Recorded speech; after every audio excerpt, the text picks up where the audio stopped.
Hey, this is Max. Welcome back to another CSR video. I'm here with Duality Pursuit. We're moving into the later few races here.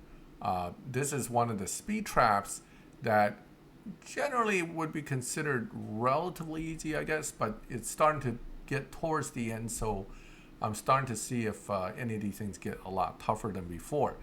Now, the advantage I have here is that my cars are basically fully maxed. I think the Senke Coupe, this one, Senke is missing maybe a stage 6, but nothing critical.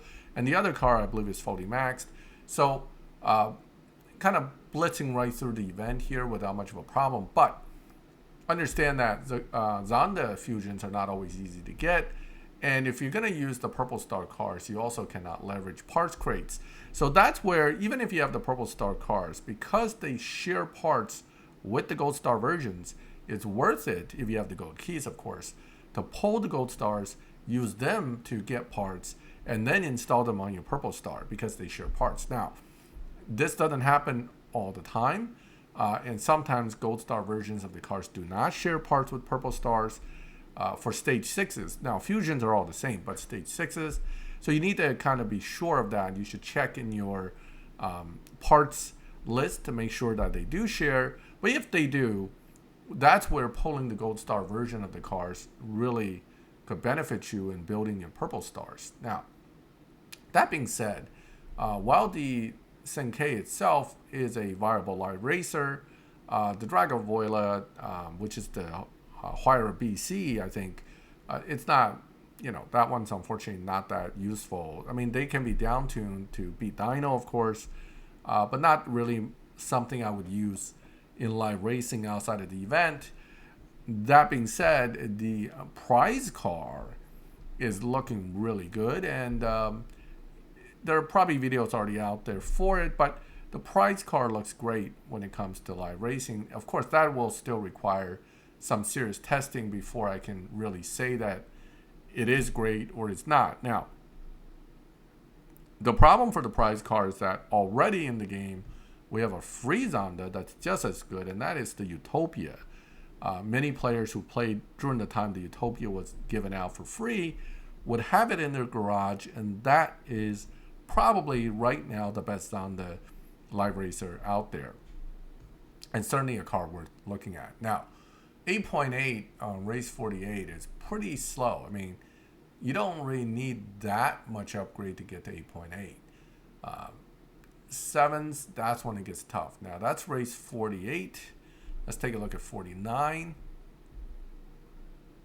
Same car. Oh, this is a sprint. Okay, that won't be a problem for this car.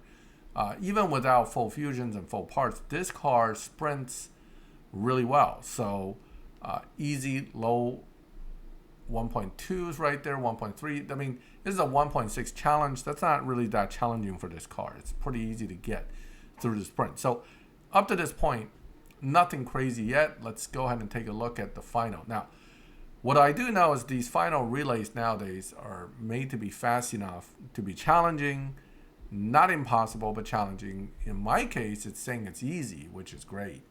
That means I'm not going to have a problem, but let's see what the final time is. That's what you really care about, right? You need to check your two cars on the dyno, make sure that you can meet the final times before you take on the opponents here. You could waste a few gas pips here and lose a few times. That works too.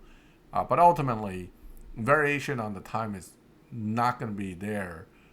Certainly not much, even if there are any, because the final relay times are generally set up to be a particular time and you have to beat it. Right, so we did the first one. Let's see what the second guy runs. And that should give us our win here for the car. So that's easy for me. I got the prize car. Let's take a look.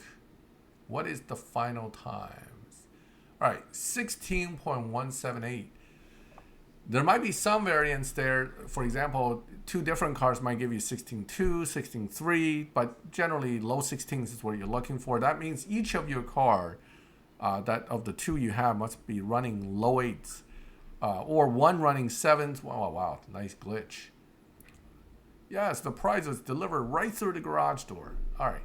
So what I'm saying is that, one would have to be either 7th or low 8s, both for both of them, but you just got to have the cars upgraded enough. Okay, special delivery. We got the prize car, and that's really it for this event. It's a prize car event. I kind of blew through it just so I can get it, and that is that. Now I am going to build this car. This is a very cool car. Zondas are very cool in general in the way they design. They all kind of share the same design philosophy with the front 4 quad headlights. These little flipper things are on a lot of them. But what's cool about them is you can't open the cover to the trunk without opening the doors. So, and if you open the trunk, you can't close the doors or something like that. That's one of their unique design features. You really have to open the doors to open the back cover up. And when they're all open, much like the Koenigsegg, they look like some kind of Transformers toy. Zondas also have really cool interiors. So all that being said, this car is likely to be as good as the Utopia or very similar to the Utopia in performance in live racing. I'm quite looking forward to building this car up and using it. So, and that's that. That was the Duality Pursuit. I hope you liked the video. If you liked the video, leave a like.